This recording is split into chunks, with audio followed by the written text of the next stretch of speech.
Hello, my name is Felix Alvarez and I'm the director of the short horror film Night Terrors.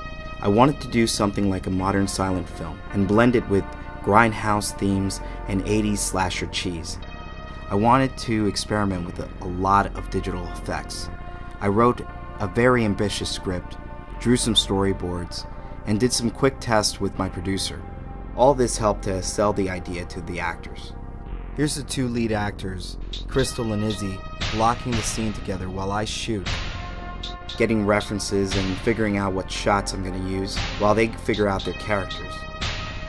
Both got into the characters fairly quickly. This is a matchup of how the scenes came together in post. This is Katie, who played the scorned zombie girlfriend known as Mary.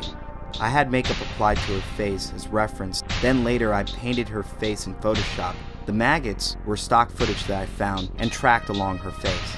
This effect can save your ass. For example, towards the end of the film, the latex mask used on the vampire creature was torn up. It completely ruined the monster look, and with no backup, no way of fixing it, and no money or time, I figured, f it, I'll fix it in post. And I did. Since I didn't have any money for contact lenses, I ended up tracking their eyes again in this shot. I used this technique of tracking a lot throughout the entire film to mask and add a lot of elements that weren't there from the get-go. This is Andy. He played Jeff, the asshole boyfriend. Jeff, you asshole! Who gets his head chopped off, but not before his fingers get chopped off. For the fingers and head chopping effect, I did 4 different shots and composited them together.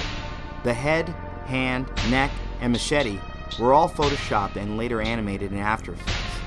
Another effect I wanted to break down was the final wide shot from the Bloody Mary sequence. Originally I got the idea by watching the behind the scenes of Itchy the Killer. I had to mat everybody around, so that took some time. And then once I was done, I painted in all the blood splattered to make it look more like a massacre. I then added Andy's head in the foreground.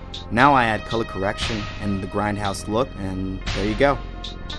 I did a lot of effects on this movie. I took a long time to just figure out a lot of these things. Ultimately, I learned a lot, and I want to thank everybody who was involved in this picture. The cast and crew, they were all great, and this is only just the beginning. Thanks for watching. Later. If you haven't seen it yet, check out the film at nightterrors-movie.com.